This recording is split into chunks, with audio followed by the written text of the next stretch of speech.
Your doctor checked your cholesterol, your blood pressure, your blood sugar, and told you everything looks fine.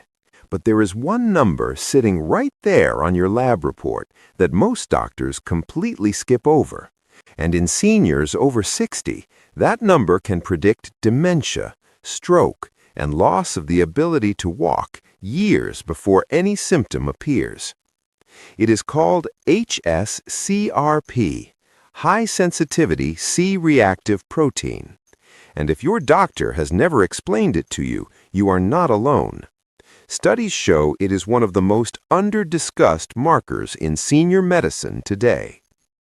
I want to be clear up front. I am not telling you to panic. I am not telling you to diagnose yourself. What I am telling you is that the research on this test is genuinely shocking, and you deserve to know what the science actually says. Let's start with the number most people never hear. Nearly 1 in 5 seniors who appear completely healthy, no diagnosed disease, no infection, no obvious inflammation, already has elevated CRP levels in their blood. 1 in 5. For comparison, only about 1% of healthy younger adults show the same elevation.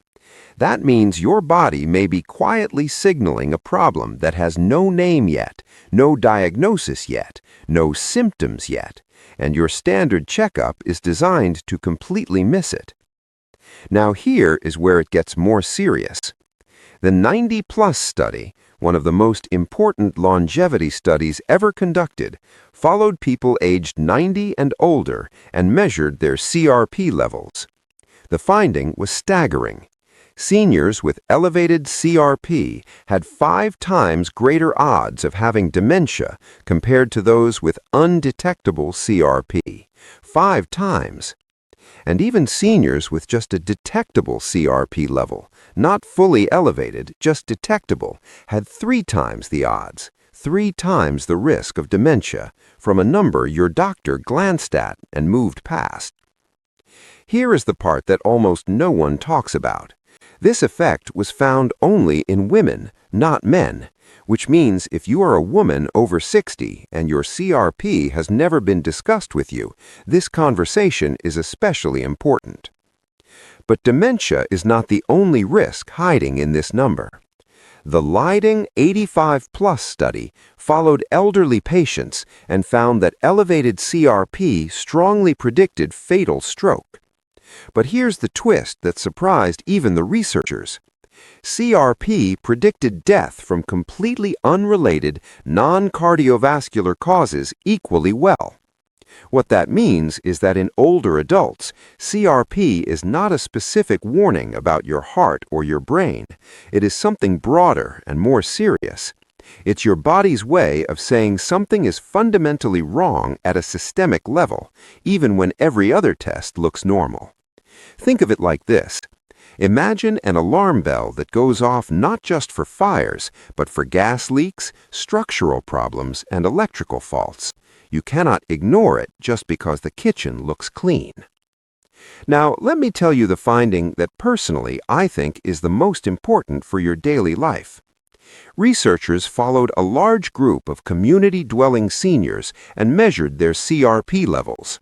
What they found is that seniors with CRP at or above 3 milligrams per liter, which is not even dramatically elevated, many labs would barely flag it, had an 85% increased risk of losing the ability to walk independently, not just slowing down, losing the ability to walk on their own. And for every 1.7 times increase in CRP, the risk of mobility disability went up 33%. This connection to physical independence was far stronger than researchers expected when they started the study. If you are a senior or you love a senior, independence is everything. The ability to walk to your kitchen, to your car, to your garden. This marker may be one of the earliest warnings that this independence is at risk, years before a fall, years before a diagnosis. So what should you do? First, ask your doctor to check your hs-CRP, not regular CRP, high sensitivity CRP. It is a standard blood test that costs very little.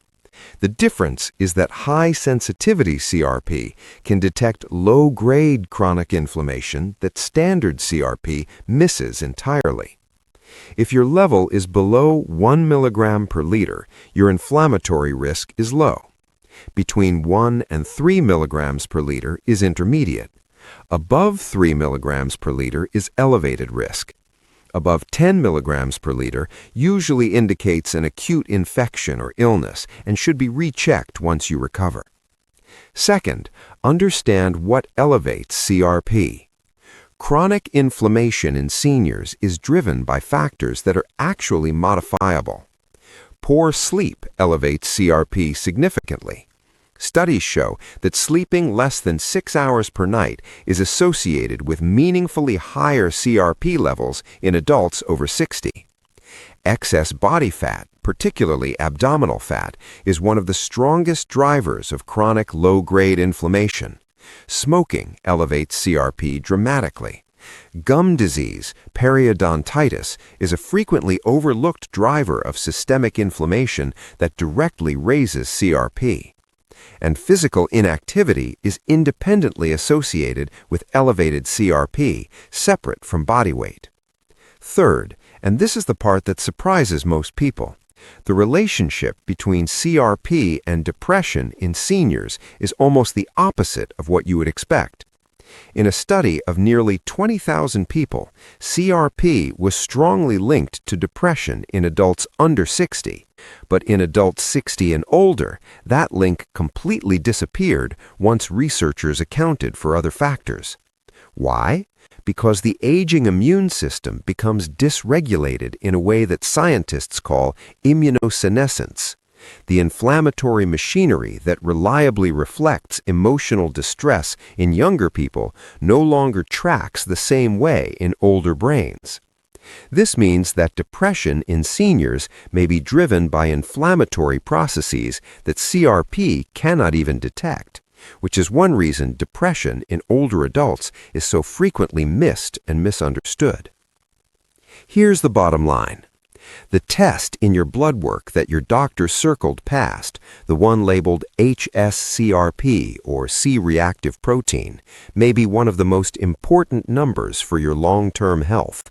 Not because it diagnoses a specific disease, but because it reveals the inflammatory environment your entire body is operating in.